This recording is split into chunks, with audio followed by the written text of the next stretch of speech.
ta' Mejju, it-tielet ħadd tal-Għid. Nilqawkom għal din il-quddiesa mill-Kappella ta' Kristu Re li tinsab fil-Kunvent tal-Uliet il-Qalb ta' Ġesu fl-Imrieħel. Imexxi l-quddiesa l-Isqof Joseph Gallia Kurmi.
Bl-isem tal-Missier u tal-Iben u tal-Ispirtu Santu, il-paċi magħkom. Flimkien qegħdin niċċelebraw din il-quddiesa llum minn din il-kappella dedikata lil Kristu Re hawnhekk fejn hawn il-kunvent tal-Sorjiet Uliet il-Qalb ta' Ġesu.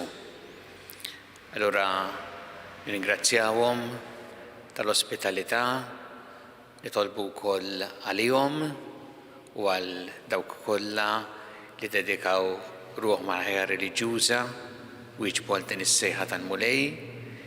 Illum ukoll għandna t-tielet ħadd tal-Għid, imma billi l-ewwel ta' Mejju dejjem niftakru wkoll f'San Ġusepp Ħaddiem kif inhu xieraq u niftakru wkoll li din il-kappella serviet tul is-snin ukoll għal numru ta' ħaddiema li kienu jiġu propju jiltaqgħu ċelebraw mill-żona industrijali hawnhekk tal-Imrieħel.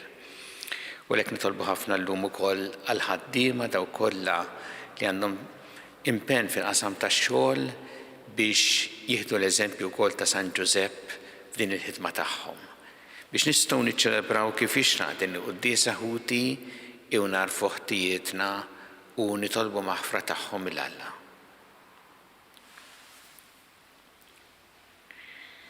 Nisqar l-Alla li jista' kollox u lilkom ħuti li jiena tnibt ħafna bil-ħsieb, bil-kliem, bil-għamil u billi ħallejt mirjieti. Ħtija tiegħi bl-akbar ħtija tiegħi.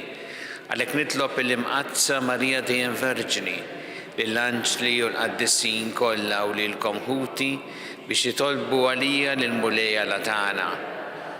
Iħenna lina Alla li jista' kollox jaħfrinna dnubietna jwassalna għal ħajja ta' dejjem. Mulej ħniena, Kristu ħniena, mulej ħniena. Glorja l-Alla fl-ola ta' smawiet u paċi flat l-medmin ta' rida tajba.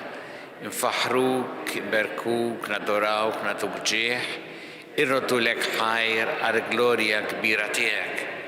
Mulej Alla Sultan tas-sema, Alla Missier li tista' kollox. Mulej Iben waħdini Ġesu Kristu, mulej Alla ħaruf Alla bin il-Missier.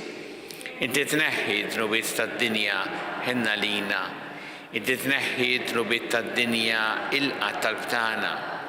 Inti li qed fuq il-lemmin tal-Missier ħenna lina, għaliex inti waħdek qaddis, inti waħdek mulej. Inti waħdek il-għoli Ġesu Kristu ma l-Ispirtu Santu fil-glorja tal-Missier Alla. Amen. Nitolbu.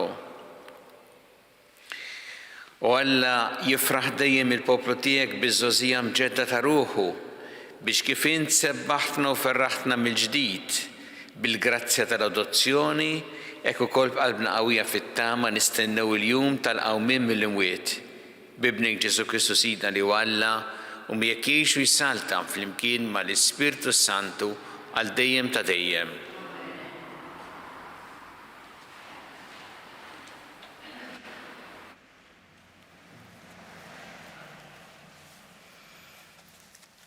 Qari mill-ktieb tal-Atti tal-Apostli. F'dak iż-żmien il-qaddejja resqu lill-Apostli quddiem is-Senedriju u l-qassis il-kbir qalilhom: aħna qegħdinilkom fuq li qegħdinilkom biex ma tgħallmux fuq dan l-isem.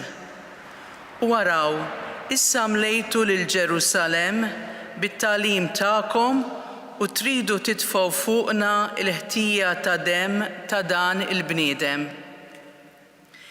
Iżda Pietru flimkien mal-Apostli wieġeb u qal: jeħtieġ nobdu aktar lil Alla milli lill-bnedmin. Alla ta' missirijietna qajjem lil Ġesu li intom qtiltuh billi dendiltuh mawda. Alla qollih bil-leminija tiegħu u għamlu kapu salvatur biex jagħti lill-Iżrael l-indiema u l-maħfra ta' dnubiet. U ta' dan kollu hawn aħna xhieda flimkien mal-Ispirtu Santu li Alla ta' lil dawk li jobduh. Lill-Apostli wara li taw miswat ordnawlhom li ma jitkellmux fuq l-isem ta' Ġesu, imbagħad telquhom.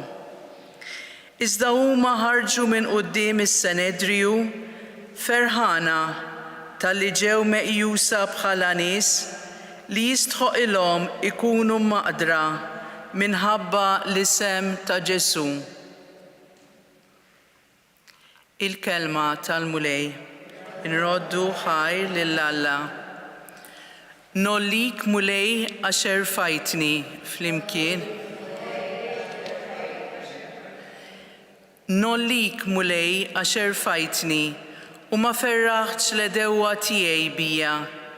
Mulej tellajt li mill-mewt il-ruħi, ħlistni minn fost dawk li jinżlu fil-ħofra.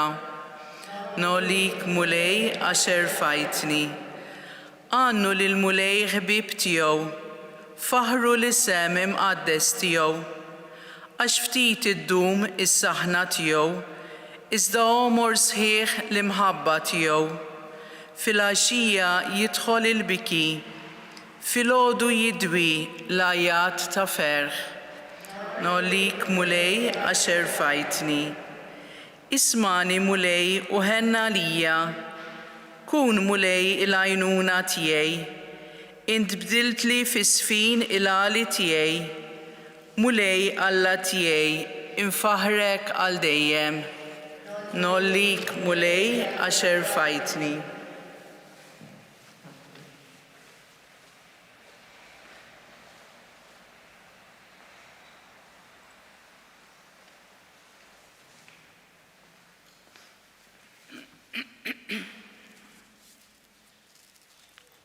Qari mill-ktieb tal-Apokalissi ta' San Ġwann Apostlu.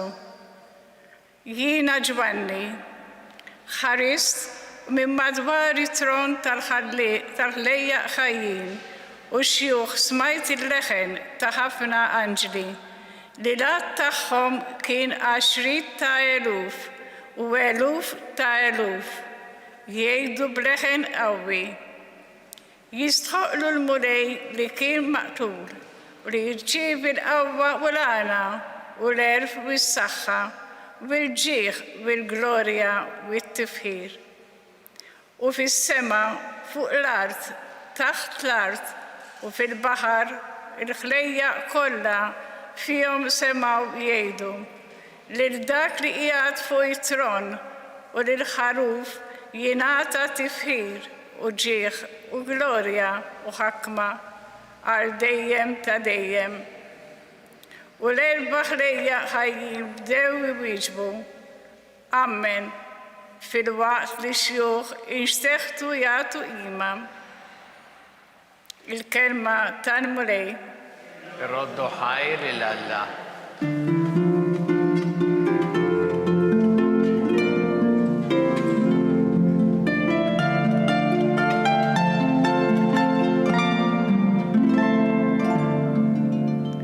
Kristu qam mill-imwiet u li ħalaq id-dinja u fil-ħnina tiegħu salva lill-bnedmin kollha.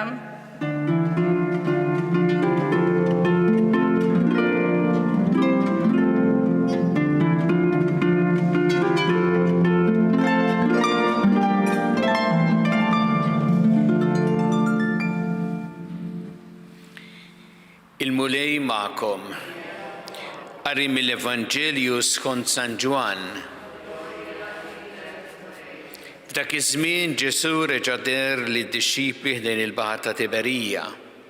Derilhom hekk: Xmun Pietru, Tomas li jgħidulu t-Tewmi, Natanjel mill-Kana tal-Galilija u li Zebedew tnejn oħra mid-dixxipli tiegħu kienu flimkien. Xmun Pietru għalilhom sejjer nistat. Għalulu ħaniġu miegħek aħna wkoll.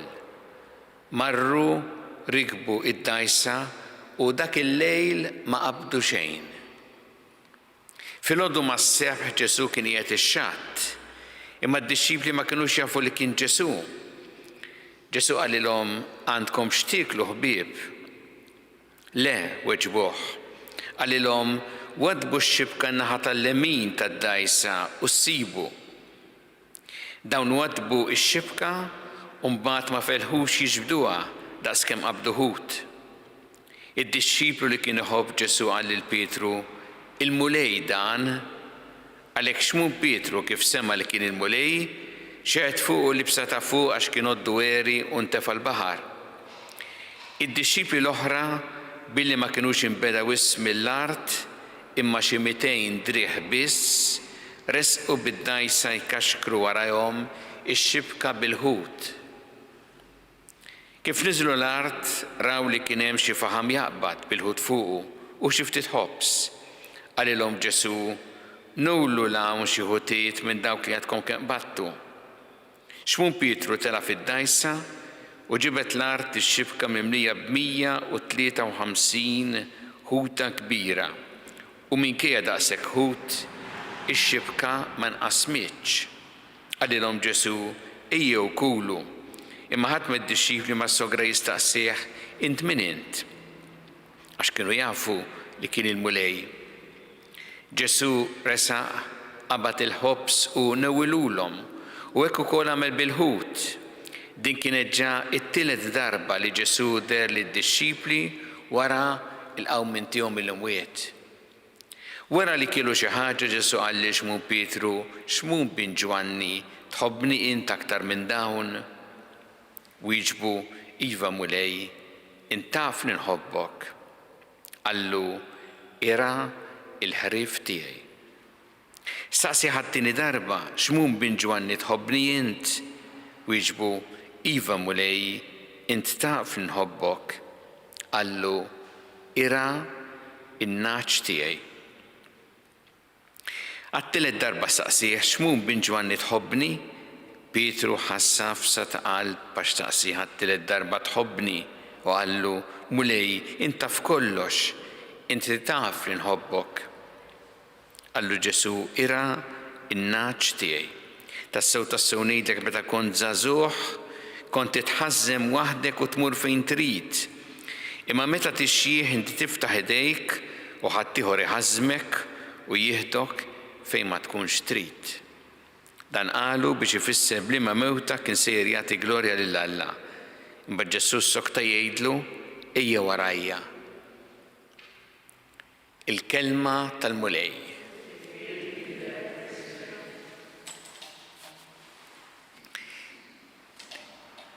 Il-mulej dan kien il-kliem li qal Ġwanni lil Pietru meta intebaħ bil-preżenza tal-mulej li qam mill-imwiet u l-bidla li ġabet fost dawn id-dixxipli. Dawna kienu jifhmu fis-sajt u għalhekk meta qalu li sejrin jistadu kellhom f'moħħhom li għall-inqas jaqbdu xi ħaġa. Ma dan għamlu l-lejl kollu jistadu u ma qabdu xejn. Imbagħad filgħodu jaraw il-dan ir-raġel għal-bidu marfuħx li kien Ġesu xoxt u jgħidilhom wadbu x-xibka n-naħa tal-lemin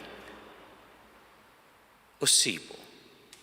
U dawn għamlu hekk u battant qabdu ħut illi mhux biss qabdu ftit ħut jgħidlek hawnhekk sibna, imma tant qabdu ħut li kellhom diffikultà biex ikaxkru x-xibka. Dik il-bidla urithom li dak kien il-mulej li qam mill-mewt. U għalhekk għarfuh għax huma kienu jafu kellhom esperjenza ta' Ġesu f'ħajjithom kif il-preżenza ta' Ġesu dejjem iġġib id-differenza, iġġib il-bidla u taqla l-bniedem anke minn sitwazzjoni ta' diżappunt, sitwazzjoni diffiċli biex tagħtih triq ġdida, ħajja ġdida. U hekk għamel Ġesu lilhom li jisom kienu ġejjin minn falliment tal-lejl ma qabdu xejn u mbagħad urihom Ġesu il-preżenza tiegħu u l-kelma tiegħu ġbidla iġġib fihom. Jien nixtieq li naħsbu ftit fuq l-aħħar parti ta' dan l-Evanġelju, dan id-dialogu sabiħ bejn Ġesu u Pietru. Ġesu isaqsih 3 darbiet l-istess mistoqsija. Issa aħna normalment ma tistaqsix l-istess mistoqsija lill-bniedem għal 3 darbiet jekk mhux għax ma jistax jisimek, tirrepetiha, jew inkella ma femikx, terġa' tirrepetiha, imma hawn wieġbu għall-ewwel mistoqsija u saqsilu 3 darbiet. U kienet il-mistoqsija tħobbni inti aktar minn dawn. Kienet mistoqsija biex Pietru jistqar l-imħabba tiegħu sħiħa lejn Ġesu. Meta naraw hekk aħna niftakru mal-ewwel f'Pietru mument ieħor fil-passjoni. Meta hemmhekk għal 3 darbiet ċaħat il-Ġesu. Mhux ċaħat li jħobbu, ċaħat li jafu. Għalilhom ma nafux. U dan mbagħad niżel fl-Evanġelju biex kull darba nerġgħu niftakru li Pietru għal 3 darbiet ċaħat lil Ġesu. U allura hawnhekk x'jagħmel Ġesu? U nixtieq li naħsbu ftitek kif Ġesu bil-mħabba kbira tiegħu jgħin il-Pietru jinqala mid-dnub tiegħu, mill-iżbal tiegħu u jagħtih direzzjoni ġdida, ħajja ġdida. Il għaliex bli jagħmel Ġesu għen lil Pietru fdieħ mid-dnub tiegħu. Għal 3 darbiet kien stqar li jiġħdu li ma jafux, kien ċaħdu stqar li ma jafux, għal 3 darbiet hawnhekk jistqar illi jħobbu u jħobbu bisħieħ. U għalhekk Ġesu meta der wara li qam il-mewt, il-Pietru li kien ċaħdu ma qallux x'fettillek, imma x'fettillek għamilt hekk. Jew inkella għajat miegħu jew rabja jew sawtu bi kliemu. Imma tah il-possibilità li jinqala mid-dnub tiegħu, mill-żbal tiegħu biex jibda ħajja ġdida. U jagħmel iktar minn hekk Ġesu għax lilu jgħidlu ira in-naċ tiegħi, jafdah. Ira l-ħrif tiegħi, ira n-naċ tiegħi. Jafdah b'mod sħiħ u jagħtih din il-missjoni se tkun Ġesu biex xi ħadd li ċaħdek dak il-mod tafdah u tagħtih din il-missjoni kbira. Ma Ġesu huwa dak li joħroġ lil Pietru minn din is-sitwazzjoni tiegħu u jagħtih fiduċja sħiħa. U nafu kif fil-fatt Pietru fehem dalli qal Ġesu. Ġesu qallu ira n-naċ tiegħi, in-naċ ta' Ġesu. Ma qallux in-naċ tiegħek, mela qed nafdalek il-poplu tiegħi fidejk biex tira il-poplu bħala raħaj. Imma n-naċ Ġesu qallu ma tiegħi jibqgħu ta' Ġesu. Nafu kemm Pietru fehem din il-kelma ta' Ġesu kif hekk għamel mbagħad. Fil-fatt fl-ewwel ittra ta' San Pietru jispjega dan b'mod sabiħ. Araw il-kliem tiegħu kemm fehem tassew dak li qallu Ġesu. Jgħid nitlob lill-Presbiteri li hemm fostkom. Bħala Presbiteru jien ukoll uxud tad-dbatijiet ta' Kristu. U bħala wieħed li għandu sehem mis-sebħ li qed irid jidher. Jgħidilhom iraw il-merħla tal-Alla li fidejkom, ħudu ssieba. Mhux bil-fors, imma bil-qalb. Kif irid Alla, mhux li ħbax, imma mħeġġa mill-imħabba.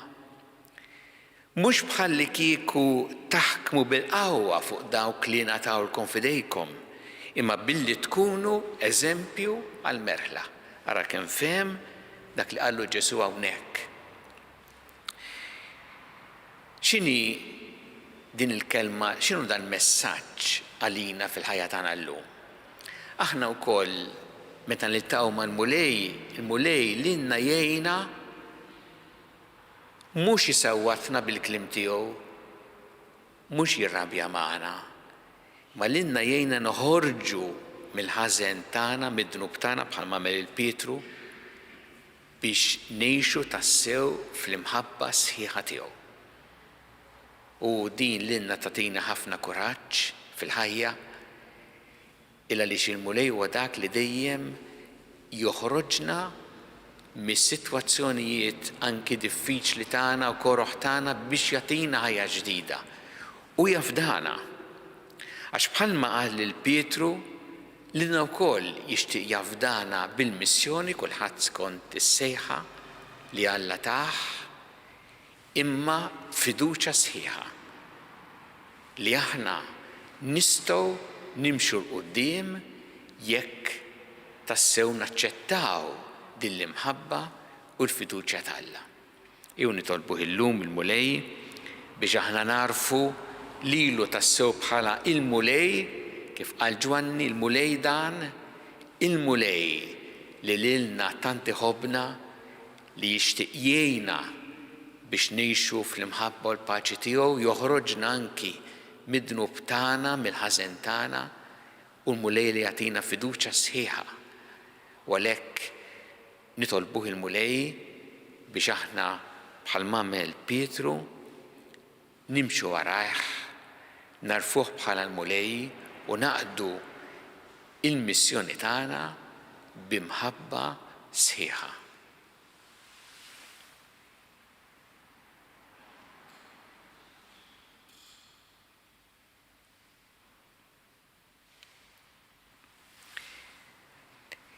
Issa flimkien nagħmlu l-istqarrija tal-fidi tagħna. Jiena nemmen f'Alla wieħed il-missier li jista' kollox li ħalaq is-sema u l-art, dak kollu li jidher u dak li ma jidhirx, u f'Mulej wieħed Ġesu Kristu ibn waħdini ta' Alla, imnissel minn missier qabel kull żmien. Alla minn Alla, dawl minn dawl, Alla veru minn Alla veru.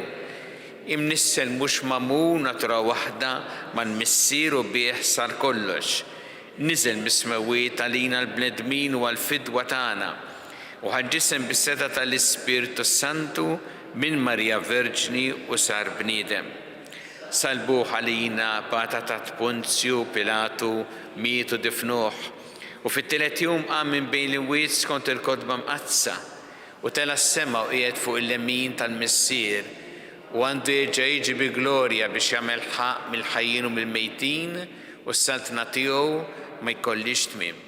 U fl-Ispirtu Santu mulej li jagħti l-ħajja li ġej mill-missier u mill-liben li hu meqjum u weġġaħ flimkien mal-missier u mal-liben u li tkellem fom il-profeti u fi knisja waħda Qaddisa Kattolika Apostolika nisqar ma'mudija waħda l-maħfra ta' dnubiet u nistenna l-qawma mill-imwiet u l-ħajja ta' żmien li ġej. Amen. Issa nresqu it-talbiet tagħna lill-Alla fiduċja kbira fl-imħabba tiegħu għalina. Nitolbu għall Papa Franġisku biex il-mulej jikkonfermah fl-istqarrija ta' fidi u fl-imħabba sħiħa tiegħu lejn il-mulej nitolbu.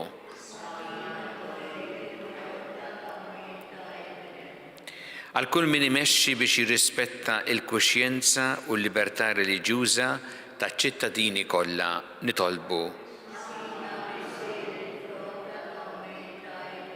Għal aktar vokazzjonijiet għall-impenn tal-Evanġelju fid-dinja tal-lum nitolbu. Għalina biex narfu l-mulej irxu xtat f'din il-laqgħa tagħna madwar il-kelma tiegħu u l-ħobbs tal-Ewkaristija nitolbu. Nitolbu għall-morda kollha l-isptarijiet u fid-djar tagħhom kemm dawk li qegħdin f'Malta kif ukoll għall-kura barra minn Malta. Nitolbu għal paċi fid-dinja, speċjalment ukoll għal paċi fl-Ukrajina u dawk li huma vittmi tal-invażjoni tal-Ukrajina. Nitolbu llum għall-ħaddiema kollha wkoll biex jaqdu il-missjoni tagħhom bl-istess spiritu ta' San Giuseppe u biex ikunu rispettati d-drittijiet u id-dinjità ta' kull ħaddiem fil-post tax-xogħol. U nitolbu għal dawk li għaddew għal ħajja ta' dejjem biex il-mulej jilqaħħom fi ħdanu jagħti l-faraġġ il-familjari tagħhom. Mulej Alla tagħna il-talb li qed nagħmlulek illum u żommna dejjem taħt il-ħarsien tiegħek bi Kristu Sidna.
Itolbu ħuti biex is-sagrifiċċju tiegħi u tagħkom ikun jogħġob lill-Alla l-Missier li jista' kollox.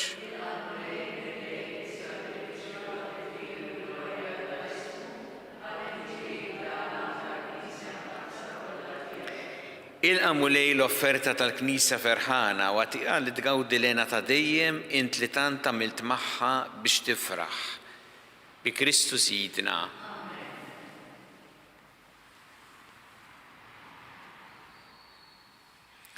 Il-mulej magħkom.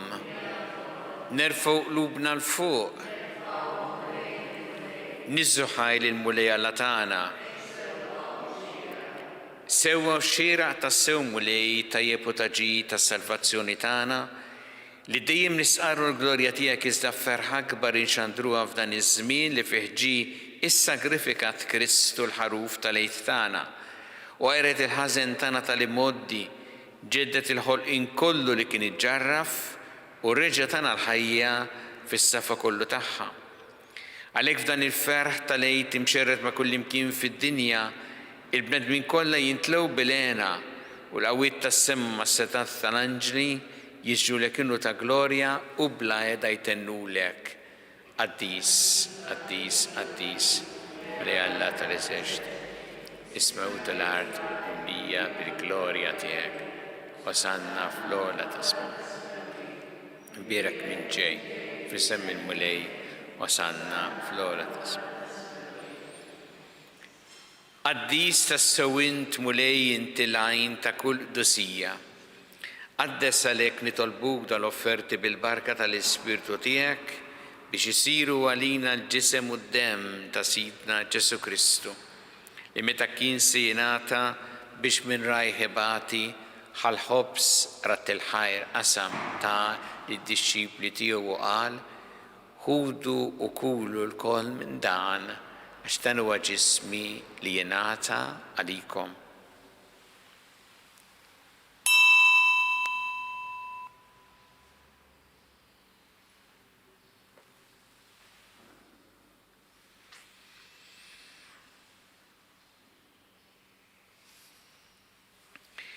Ekku kol wara li klaħal kalċi reġarat il-ħajr ta' lid-disċipli tiegħu u qal ħudu u jxorbu minnu l-koll għax dan huwa l-kalċi ta' demmi tal-patt il-ġdid li jibqa' dejjem id-demm li jixxerret għalikom u għall-bnedmin kollha l-maħfra ta' dnubiet. Għamlu dan b'tifkira tiegħi.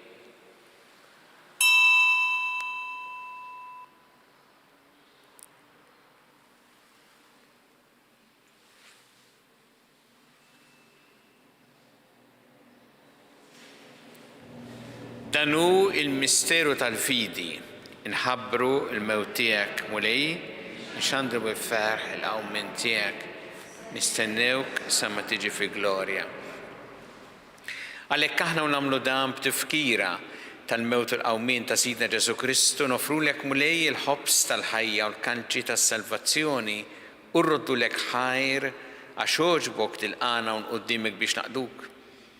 U miċċa kontana nitolbu li l-Ispirtu Santu jaqadna f'ġisem wieħed lilna li nieħdu sem il-ġisem u d-demm ta' Kristu.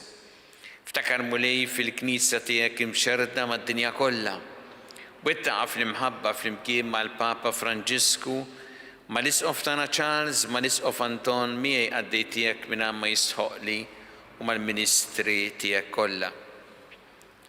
Ftakar ukoll futna li raqdu bit-tama tal-qawmien, ftakar fil-mejtin kollha, daħħalhom quddiemek fid-dawl tas-sebħ tiegħek. Ħinna lina l-koll nitolbuk, għatti lina wkoll il-wirt tal-ħajja ta' dejjem, flimkien mal-Verġi Mqazza u Malla Marija, ma' San Ġusepp, mal-Apostol qaddisin kollha li jgħixu fil-ħbiberija tiegħek sa mill-bidu tad-dinja, għameli magħhom infaħruk u nsebħuk Ġesu Kristu ibnek. Bi Kristu, ma' Kristu fi Kristu.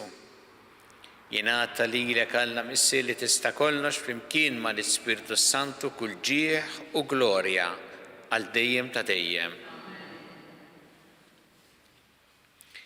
Iju flimkien nitolbu it-talba li għallimna Ġesu li rrid li nitolbu bħaluliet tal-istess missier tagħna. Missierna li inti fis-smawiet jitqaddes ismek, tiġi saltnatek, ikun li trid int kif fis-sema hekk ta' fl-art.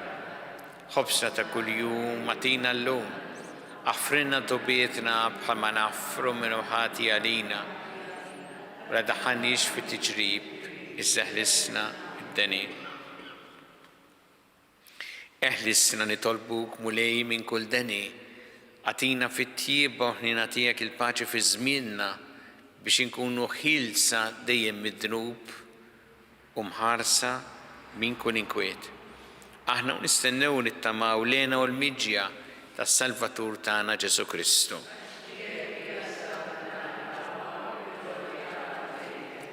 Muli Ġesu Kristu li qed l-Apostli tiegħek inħallilkom is-sliem, nagħtikom is-sliem tiegħi la tħares lejn tnubietna. Istaħares lejn il-fidi tal-Knisja tiegħek. Għatija s-slim u laqda li jintrit fiha. Int li tgħixu s-saltan għal dejjem ta' dejjem. Paċi tal-mulej tkun dejjem magħkom. Nagħtu l-paċi li xulxin.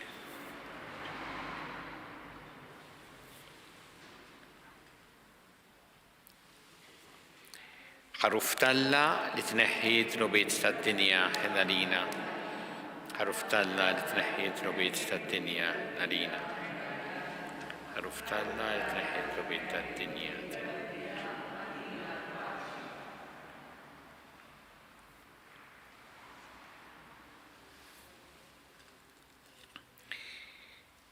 danu il-ħaruf tal-Alla danu li jneħħi id-dnubiet tad-dinja. Ħenjin dawk li huma mistiedna l-ikla tal-ħaruf.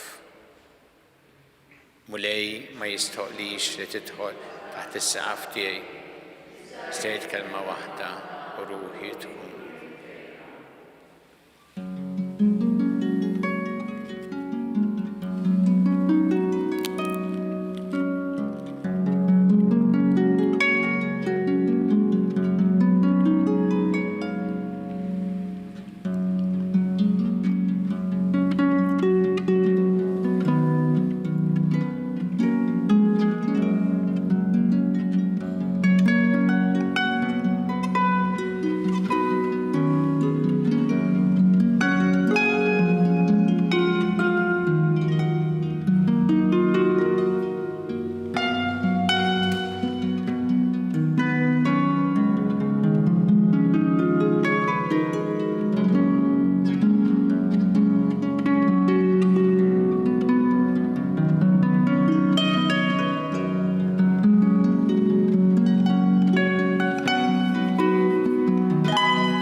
Flimkien ngħidu t-talba għat-tqarbina tax-xewqa. Ġesu, jiena nemmen li inti tinsab ta' bilħaq fis-sagrament tal-Ewkaristija. Irrid inħobbok fuq kollox u fuq kulħadd. Inti taf li nixtieq nirċevik ġewwa fija. Imma ġala darba bħalissa ma nistax nilqek ġewwa fija sagramentalment, nitolbok li tiġi fija spiritwalment. Ejja għandi, Ġesu tiegħi, biex jiena niġi għandek. Ħeġġiġni bl-imħabba għalik, biex f'ħajti u f'mawti jiena nemmen fik, nitma' fik u nibqa' nħobbok għal dejjem.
Nitolbu. Fit-tieba tiegħek mulej ħares lejn il-poplu tiegħek u bħal moġbok iġġeddu bil-misteru tal-ħajja ta' dejjem, għatiħu wkoll li jasal fil-qawmiem mill-imwiet f'ġisem imsebbaħ bin-nuqqas ta' taħsir bi Kristu Sidna. Il-mulej magħkom. Iberikkom Alla li jista' kollox, il-Missier u l-Iben u l-Ispirtu Santu. Immorru ngħixu fil-paċi ta' Kristu.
Fit-tmiem il-Quddisa tal-Ħadd mill-Kappella ta' Kristu Re li tinsab fil-Kunvent tal-Uliet il-Qalb ta' Ġesu fl-Imrieħel.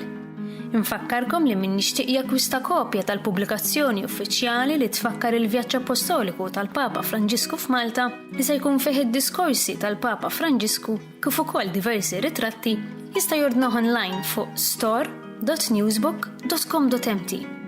Nawguralkom il-kumplament tal-Ħadd it-tajjeb.